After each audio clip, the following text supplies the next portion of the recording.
Baik, semangat pagi, pagi, pagi, pagi. Jangan lupa senyum simetris. Semoga sahabat ISQ senantiasa sehat, sukses, dan bahagia.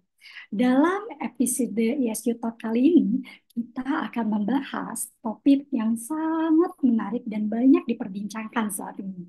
Apalagi kalau bukan tentang artificial intelligence, yaitu bagaimana kita bisa merangkul AI untuk meningkatkan kinerja organisasi. Saat ini kita sudah sering mendengar di mana-mana tentang fenomena artificial intelligence, betul?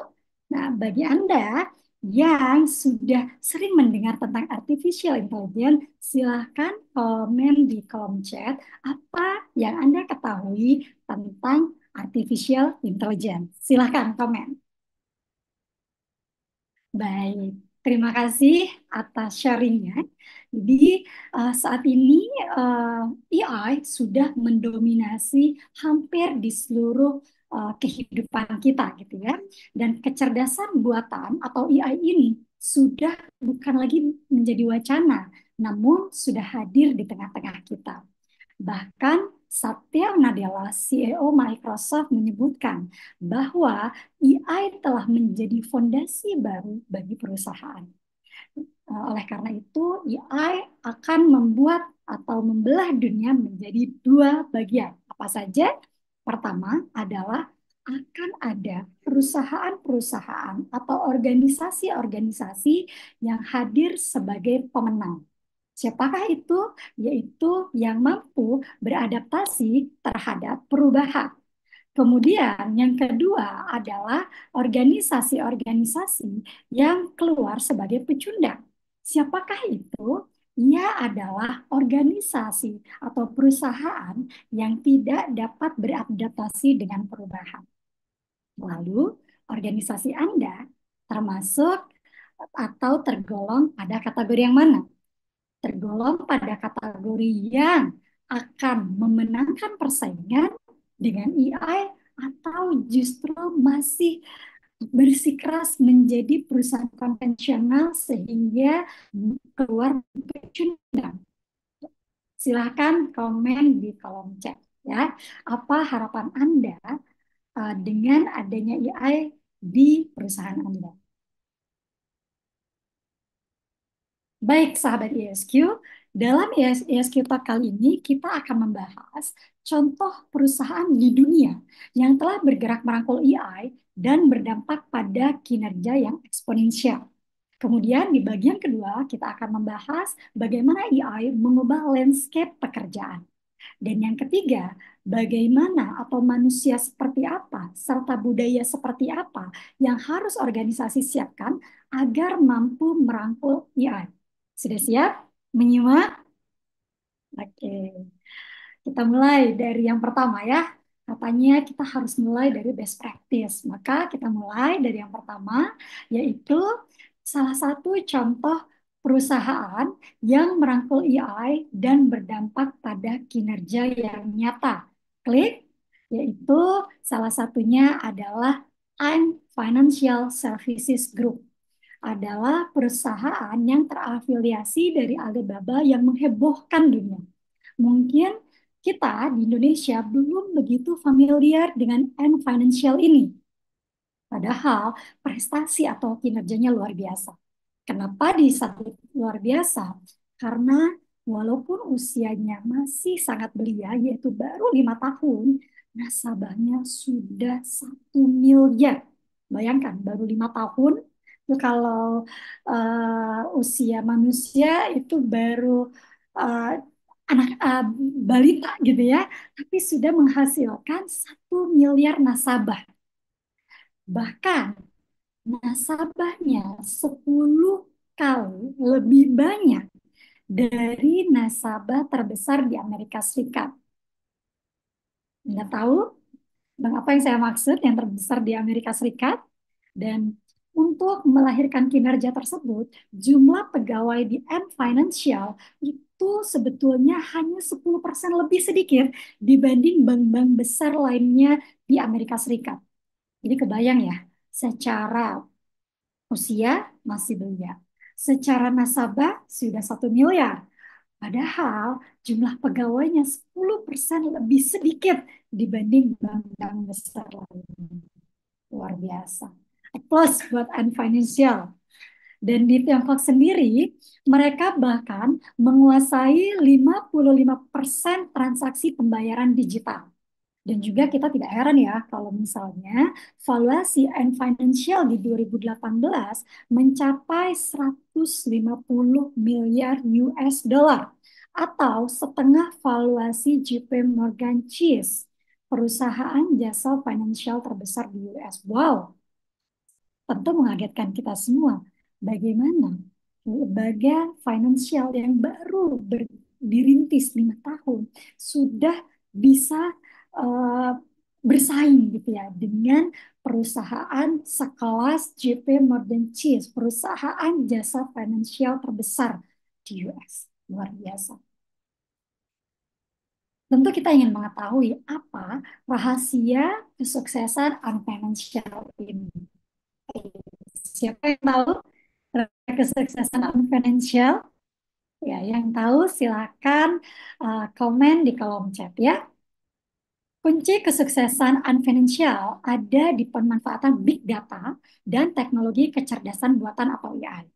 Alipay menjadi salah satu kekuatan utamanya sebagai platform pembayaran seluler mereka.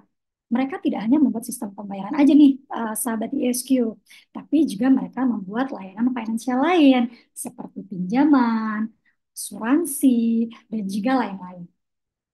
Mungkin teman-teman makin penasaran nih, bagaimana ya ini dimulai gitu ya. Saya akan share di sini.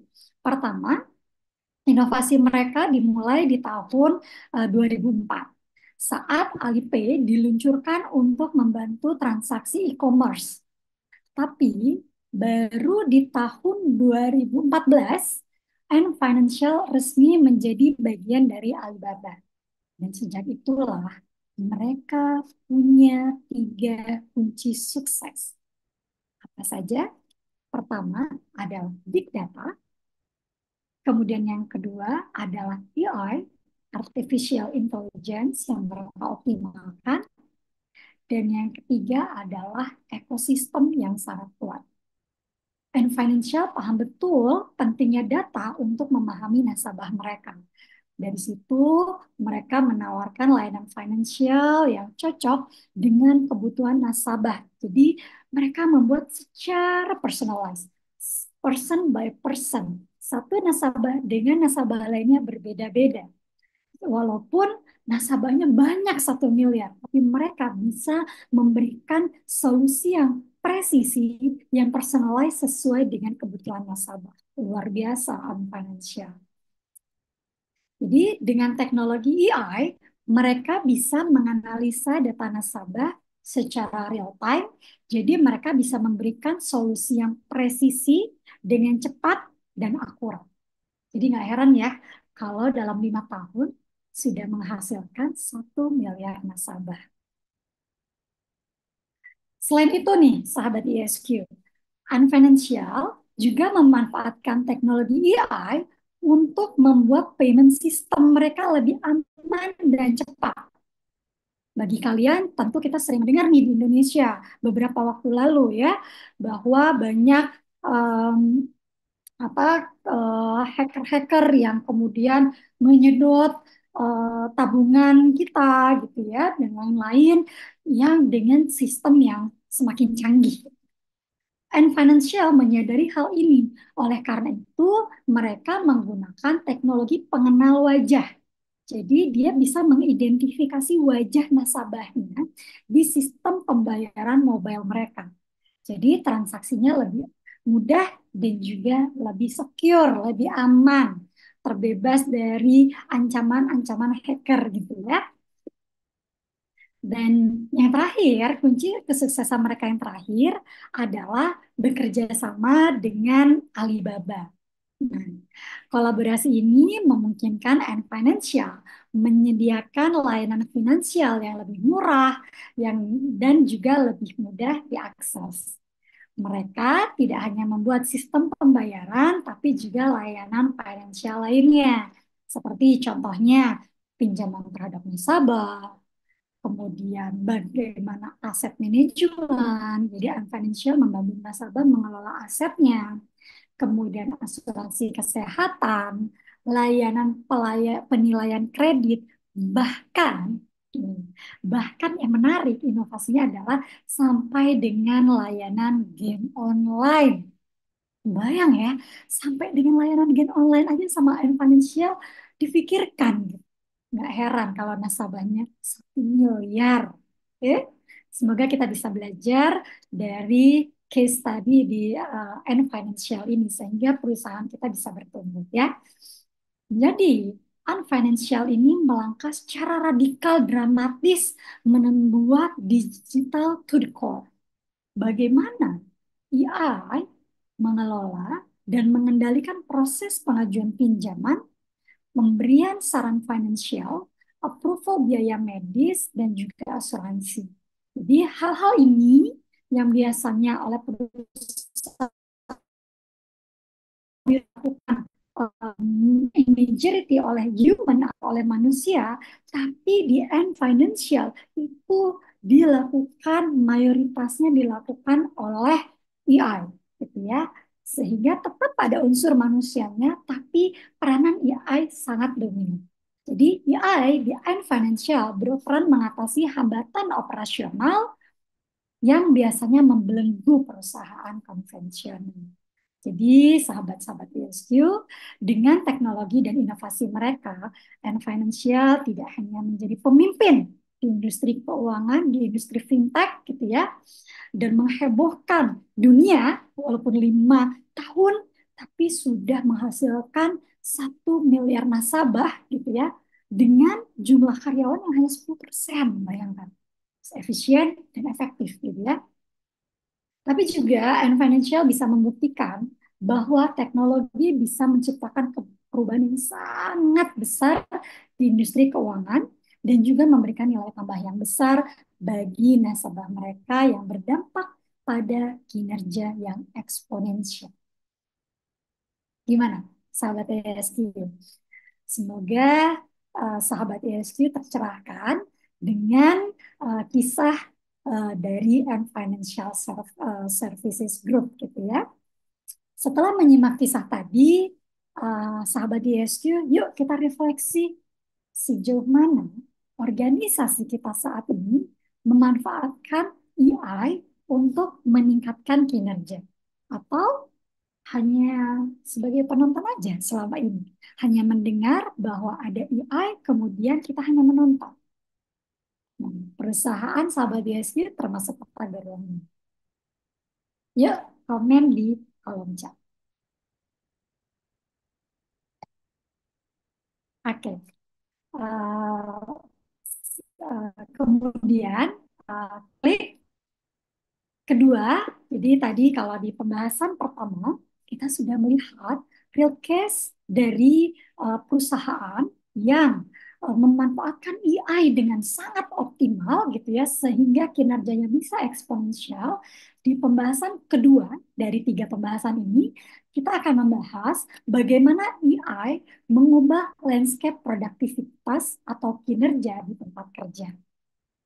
Jadi, sahabat USQ, manfaat dari generatif AI adalah bukan hanya pada efisiensi, ya seperti yang di layar. Tidak hanya efisiensi, lebih cepat, lebih mudah, gitu ya. Tapi the main point yang paling penting adalah in the possibility for people to redirect time, energy, and effort away from tasks that generative AI will take over. Disinilah peranan pentingnya. Jadi kalau kita lihat gitu ya, jadi AI ini bisa membuat manusia lebih bisa berfokus pada hal-hal yang hanya manusia bisa lakukan. Ingat, berfokus pada hal-hal yang hanya manusia bisa lakukan. Robot tidak bisa melakukannya. Seperti apa nih sahabat-sahabat ISQ? Seperti contohnya inovasi, problem solving, dan lain-lain. Karena hal-hal yang sifatnya administratif, teknikal, sudah dilakukan oleh AI, gitu ya. Nah, kemudian oleh karena itu, sahabat ISQ, kita sebagai praktisi SDM, gitu ya, human resource, kita perlu mengecek nih pekerjaan di tim kita. Mana, klik boleh, yang merupakan low value activity, gitu ya, low value activity, dan mana yang merupakan high value activity. Low value activity ini apa? Siapa yang tahu? Boleh ya, yang tahu karena di sini adalah di sesi Speed Talk ini adalah eh, wadah kita untuk saling sharing. Boleh komen di kolom chat. Jadi sahabat ESQ, low value activity adalah pekerjaan yang sifatnya administratif, repetitif. Jadi eh, yang dia bisa dilakukan oleh robot, gitu ya. Sementara yang merupakan high value activity adalah pekerjaan-pekerjaan yang tadi saya sampaikan adalah yang hanya bisa dilakukan oleh manusia. Ingat, yang hanya bisa dilakukan oleh manusia. Nah, kita cek nih sekarang nih, sahabat ISQ, sebagai tim SDM, sebagai praktisi HR, pekerjaan tim di organisasi kita, di perusahaan kita, in majority masuk dalam kategori low value activity atau high value activity. This is the most important things untuk kita mengidentifikasi.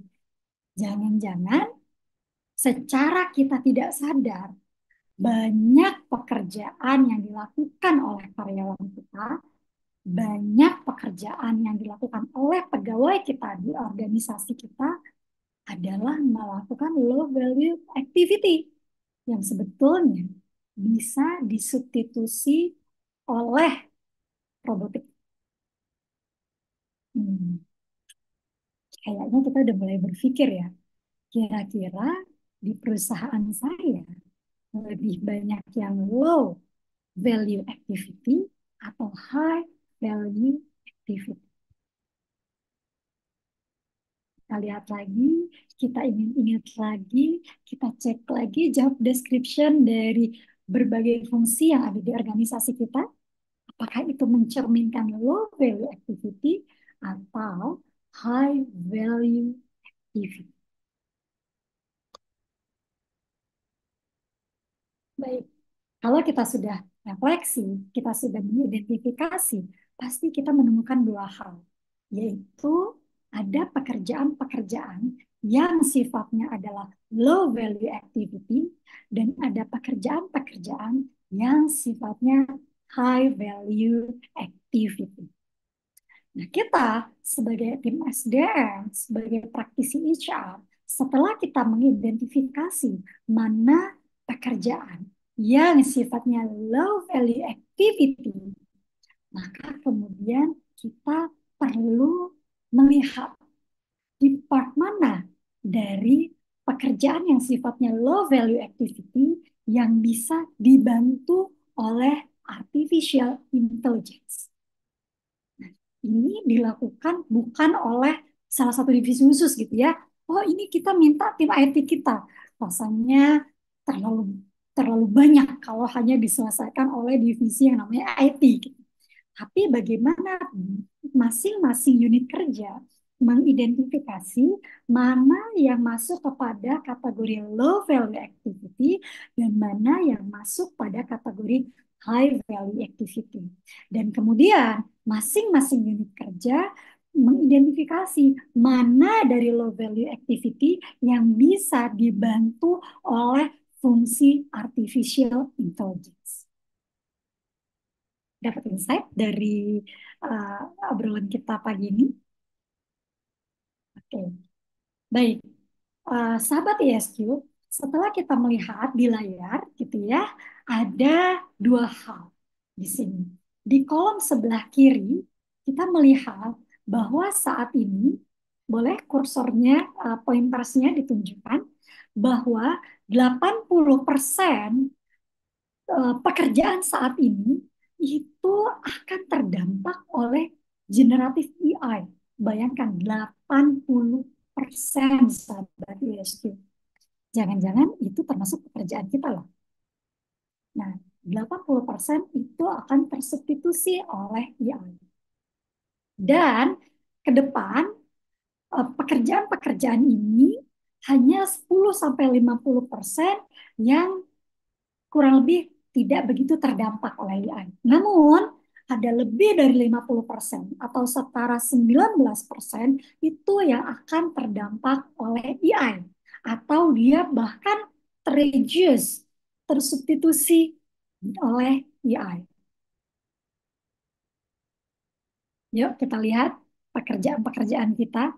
Apakah kita sebagai HR ataukah kita sebagai tim karyawan, divisi marketing, divisi sales, divisi finance, divisi IT gitu ya. Kita lihat mana saja nih. Jangan-jangan pekerjaan kita termasuk yang akan di-replace oleh artificial intelligence.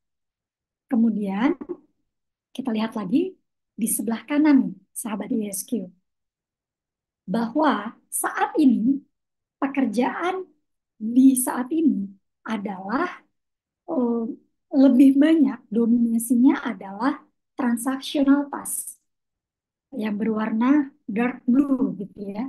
Apa itu transactional task? Ada yang tahu apa yang dimaksud dengan transactional task? Jangan lupa, ayo berbagi dengan cara share di chat ya, di komen. Oke? Transaksional atas adalah pekerjaan-pekerjaan yang ada formulanya. Pekerjaan-pekerjaan yang sifatnya rutin. Pekerjaan-pekerjaan yang sifatnya repetitif. Nah, ini yang dimaksud dengan transactional task. Pekerjaan-pekerjaan saat ini banyak yang masuk dalam kategori transactional task. Kemudian yang kedua, baru relational task yang berwarna biru muda ya, di mana itu adalah pekerjaan-pekerjaan yang berhubungan dengan manusia. Bagaimana misalnya kita berinteraksi dengan tim kita berinteraksi dengan klien kita berinteraksi dengan stakeholder kita. Itu yang disebut dengan relational task. Juga yang ketiga, yang paling bawah adalah task yang requiring expertise. Jadi pekerjaan-pekerjaan yang membutuhkan ekspertis tertentu, gitu ya, seperti dokter dan lain-lain, gitu ya, yang membutuhkan ekspertis tertentu. Jadi kita lihat kalau secara komposisi saat ini yang dark blue atau transactional task itu mendominasi pekerjaan saat ini. Ini berdasarkan research dari Goldman. Apakah perusahaan Anda juga sama atau termasuk dalam yang transactional task-nya lebih besar dibanding relational task dan juga task requiring expertise? Oke, udah mulai ya, udah mulai was-was, sudah mulai aha gitu ya. Harapannya sahabat ISQ jadi sudah mulai bisa melihat bahwa luar biasa tantangan kita saat ini. Bagaimana kita bisa mengembrace AI, embrace change sehingga kita bisa bersama-sama merangkul AI untuk menciptakan produktivitas dan kinerja.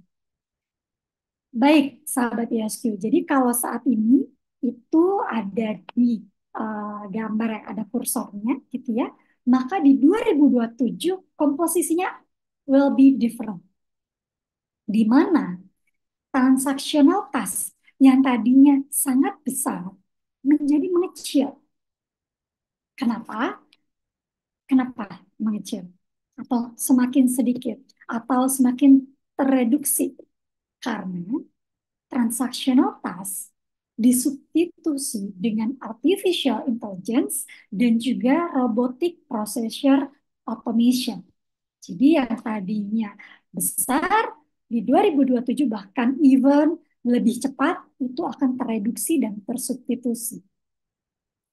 Namun, yang menarik adalah relational task yang sahabat ISQ lihat gitu ya. Relational task itu membesar. Yang tadi hanya segini menjadi membesar gitu ya. Dan juga expertise task yang tadi sangat kecil menjadi membesar. Nah, ini adalah menjadi fondasi kita saat ini. Ini adalah akan menjadi our next future.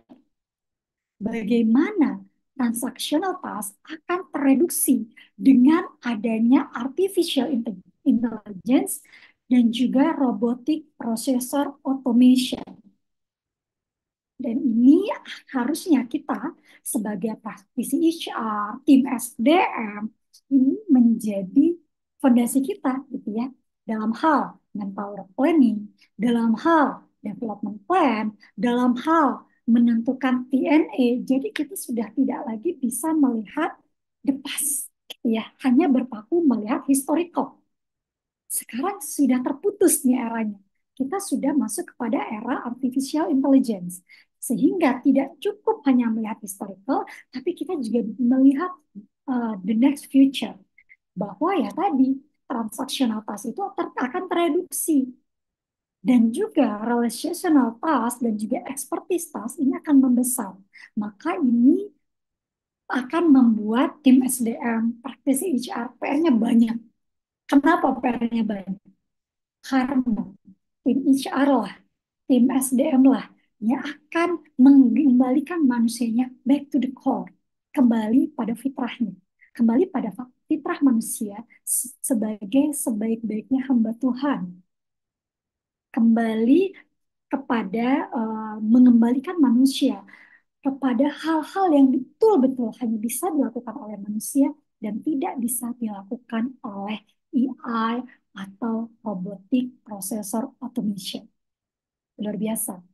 Tim HR, Anda adalah satrianya dalam era AI ini. Tim SDM, Anda adalah menjadi core dari organisasi di era AI saat ini. Apa sejauh ini di pembahasan kedua dari tiga pembahasan ini yang sahabat ESQ dapatkan? Semoga sudah mendapatkan beberapa insight ya. Oke. Kemudian, bagaimana nih dengan kita merangkul AI menjadi katalisator kinerja gitu ya. Nah, tadi kuncinya adalah kita kembali lagi ke yang tadi ke hal yang tadi sebelum slide ini bahwa di sini ada kata kuncinya sebelum slide ini boleh adalah bagaimana AI itu bukan fokus kepada yang hanya bisa AI lakukan, melainkan back to the core, di mana AI inilah yang akan membantu manusia untuk mengurangi pekerjaan-pekerjaan yang menguras energi, yang menguras waktu, yang sifatnya administratif, repetitif, dan juga teknikal. Ini yang akan di-replace oleh AI sehingga kita as a human akan berfokus pada hal-hal yang tidak bisa dilakukan oleh AI. Kalau selama ini kita masih berfokus kepada hal-hal yang bisa dilakukan oleh robot, maka jangan-jangan lebih pintar robotik dibanding manusia. Karena robot menyimpan algoritma yang luar biasa yang bisa disetting. Ya, yang dia reliable, yang dia low cost dibanding sama human cost. Ya, yang dia nggak ada baper-baperan, yang dia nggak ada capek-capean. Dia akan melakukan secara konsisten, repetitif, on time, dan lain-lain. Ya, oleh karena itu, fokus kita di pembahasan terakhir ini adalah bagaimana kita sebagai tim SDM, sebagai praktisi HR, fokus mengembalikan manusia to the core, yaitu mengembalikan manusia sebagai sebaik-baik ciptaan Tuhan menjadi versi terbaik dari manusia dibanding robot.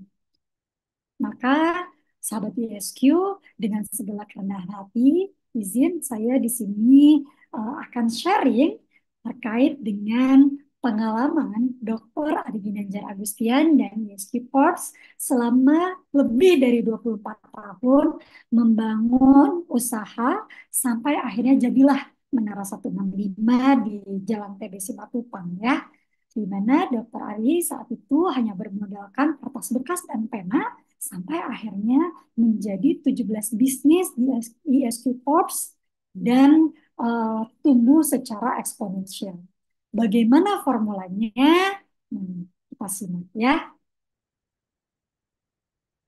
Ini dia. Izin kami sharing di sini kepada sahabat ESQ untuk kita saling berbagi dan juga sparkling each others. Apa yang kami lakukan sampai akhirnya jadi nih Menara 165 gitu ya. Uh, yang pertama yang dilakukan oleh Dr. Ari dan juga USQ adalah, dan ini juga bisa menjadi refleksi bagi perusahaan perusahaan perusahaan sahabat-sahabat USQ, pertama adalah membangun meaning, purpose, dan juga energy. Jadi yang dibangun oleh Dr. Ari adalah bagaimana kami sebagai karyawan itu memiliki meaning purpose. Tidak hanya bekerja untuk mendapatkan gaji, karena itu akan hanya berdampak pada low energy. Tapi yang dibangun oleh Dr. Ari selama ini adalah bagaimana kami sebagai karyawan ISQ bisa berkontribusi untuk Indonesia emas, gitu ya. Nah, maka sahabat ISQ dicek, apakah selama ini di perusahaan atau di tempat eh, sahabat ISQ sudah menanamkan meaning purpose kepada setiap karyawan. Jadi kalau bisa dilihat, kalau misalnya bagi saudari kita yang muslim, kita menyebutnya ya, saya bekerja di perusahaan X, di perusahaan kita gitu ya, sahabat ISQ, adalah untuk ibadah.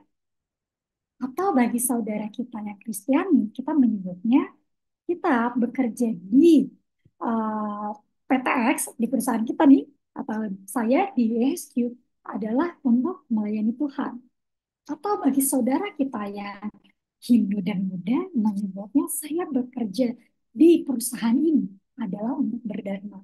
Maka kalau mereka sudah memiliki meaning purpose, mereka akan all out untuk mencapai setiap tugas yang diamanahkan. Dan inilah yang menjadi pembeda yang utama antara kita as a human dengan artificial intelligence, dengan robotic automation, gitu ya. Karena robot tidak punya meaning purpose. Jadi uh, ada yang bilang gitu ya, guyonannya. Berarti kalau kita tidak punya meaning purpose, kita sebagai manusia atau sebagai robot. Yang kedua adalah talent DNA. Jadi sahabat ISQ, kalau robot dia hanya punya algoritma yang sama, ya, namun kita sebagai manusia kita punya talent DNA yang mutasinya adalah 119 octadecillions. Luar biasa ya. Sehingga hanya ada satu kamu di dunia ini. Inilah yang harus kita temui sebagai manusia. Sehingga kita sebetulnya as a human, kita adalah human of technology yang sudah Tuhan berikan kepada kita, yang sudah Tuhan install dalam diri kita adalah talent DNA.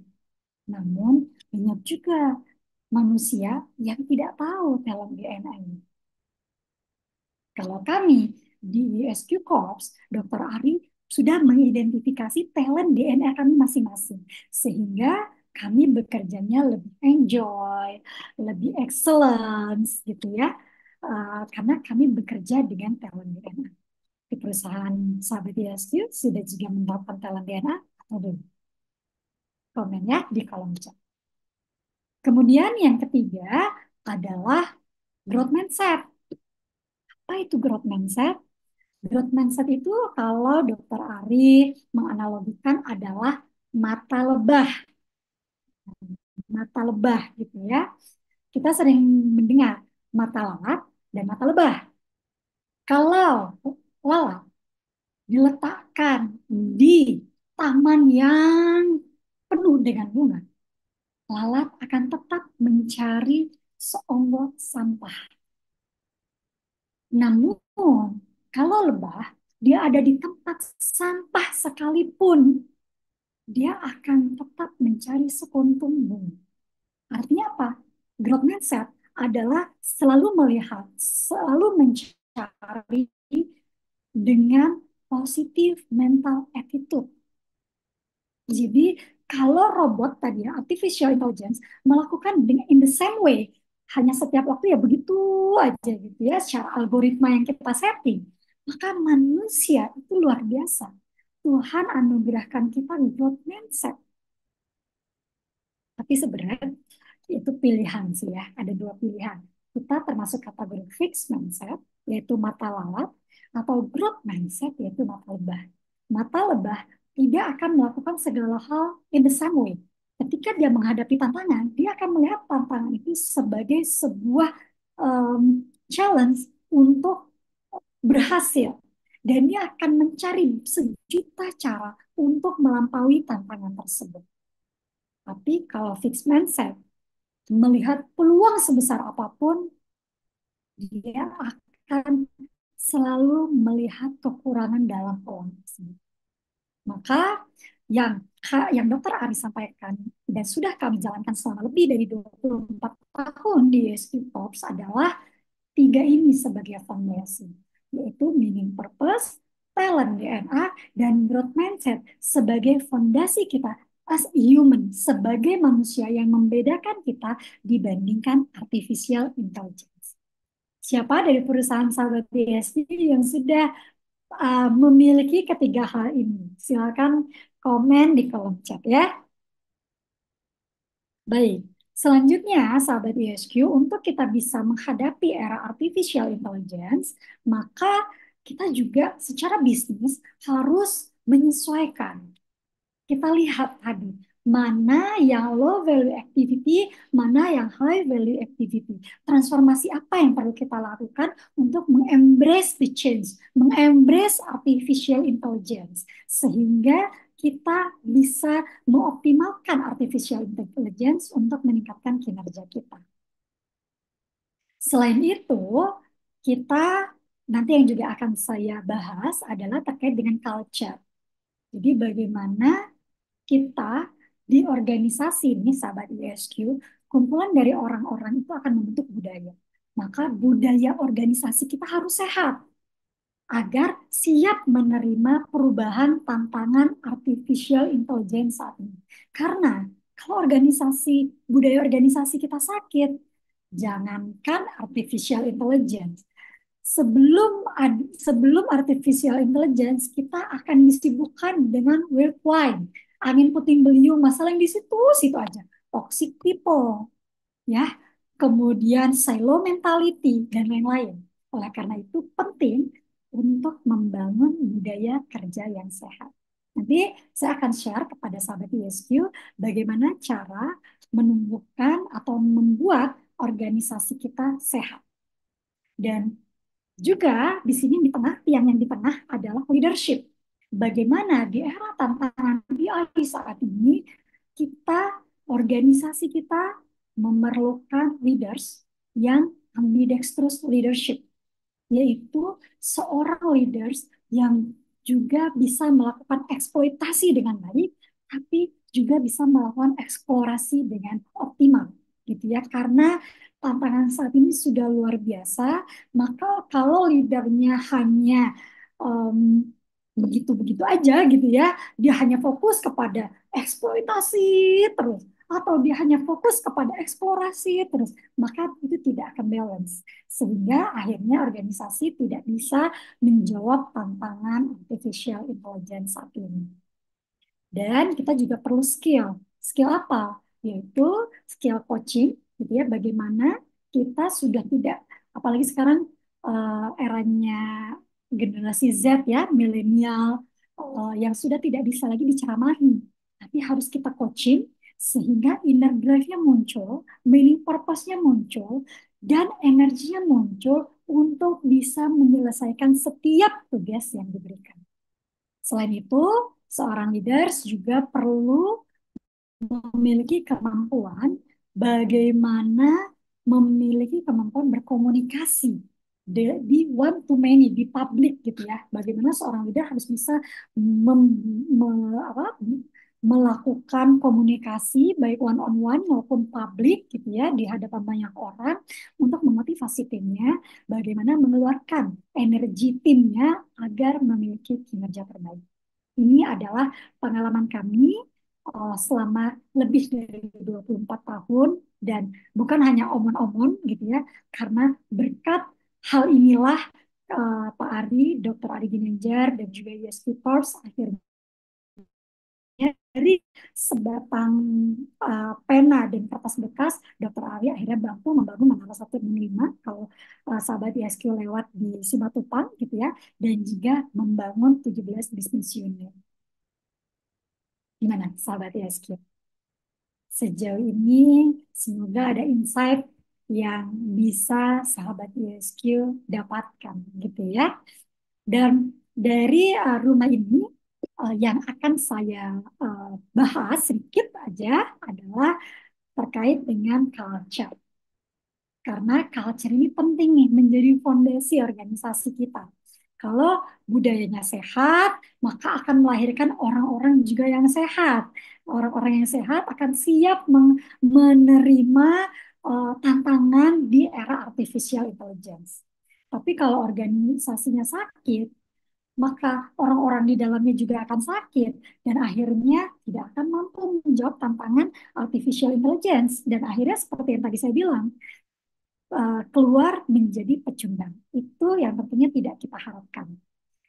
Baik, Clay, sedikit saja saya share tentang culture sedikit gitu ya. Kalau sahabat ISQ ingin mengetahui lebih lanjut, nanti sahabat ISQ bisa klik www.consulting international. Kami adalah salah satu bisnis unit dari ISQ Corps yang bergerak dalam bidang transformasi organisasi, baik dari bisnis, culture, leadership, dan lain-lain. Gitu ya. Nah, bagaimana kita membuat from culture to performance dalam menghadapi tantangan era artificial intelligence. Sahabat ISQ, kalau kita tinggal di organisasi yang sama, di perusahaan yang sama, kemudian saya tanya nih, sahabat ISQ atau Bapak Ibu, gitu ya, bagaimana kinerja organisasi kita tahun 2023? Jawabannya pasti sama. Sepanjang kita melihat membaca laporan keuangan. Kalau laporan keuangannya baik, kita bilang baik. Kalau laporan keuangannya tidak baik, kita bilang tidak sehat, gitu ya. Jawabannya sama. Namun berbeda kalau saya tanya tentang bagaimana kesehatan organisasi Anda. Sebagian orang jawab sehat, sebagian lain bilang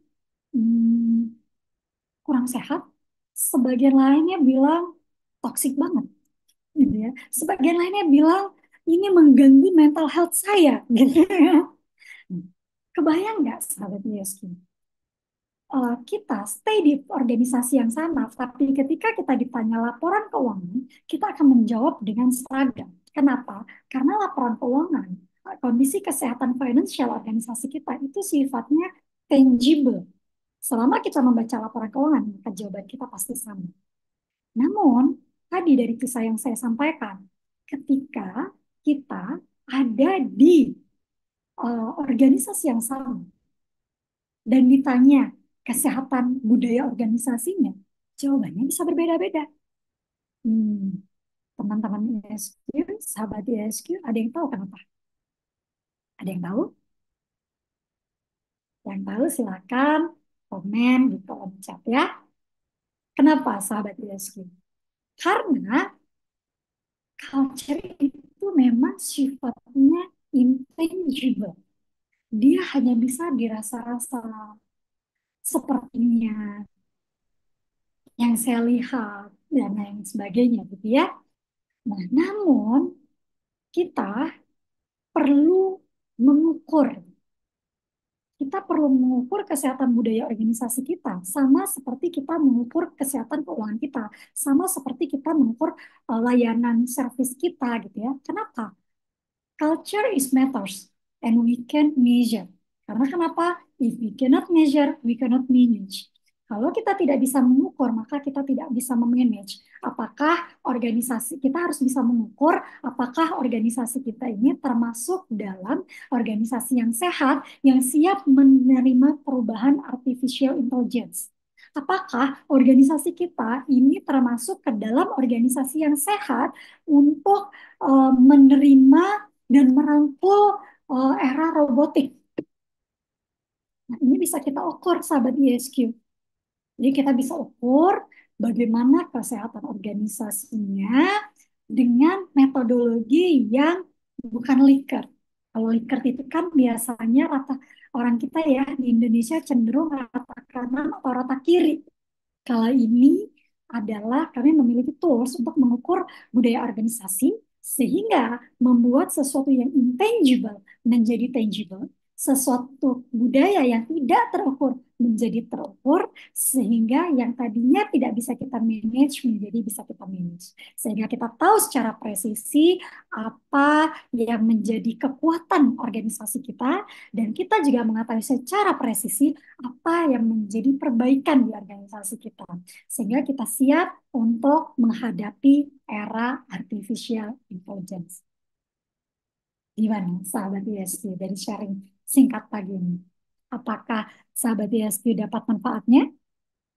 Kalau dapat manfaat, boleh ya share di komen untuk kita terus membuat ISQ Talk sebagai konten untuk saling sharing dan berbagi.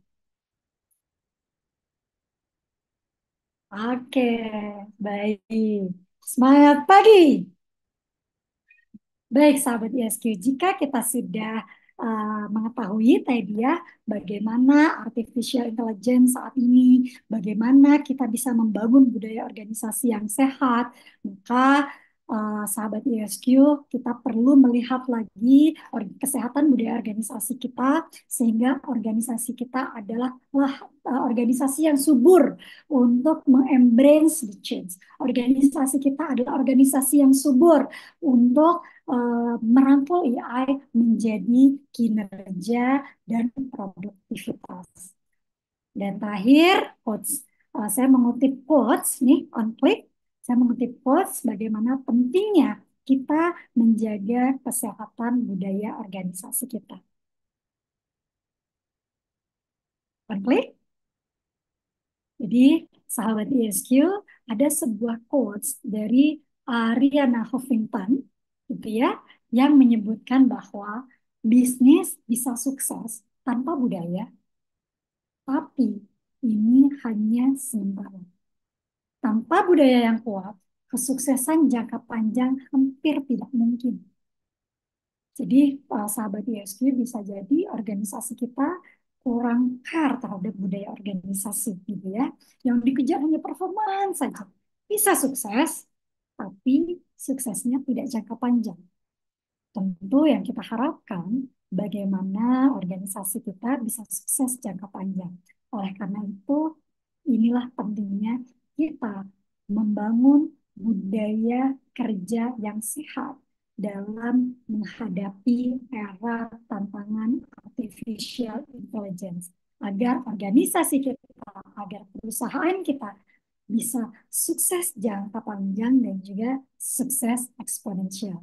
Itu saja dari saya Hesti sebagai tim expert dari Act Consulting USQ Corps, pimpinan Dr. Ari Ginanjar. Semoga sharing ini bermanfaat dan nantikan kami akan hadir di setiap harinya setiap jam 7 di YouTube ESQ World, dan esok pembahasannya tidak kalah menarik nih sahabat ESQ, yaitu adalah tentang leadership. Ya, sampai jumpa di esok. Semangat pagi!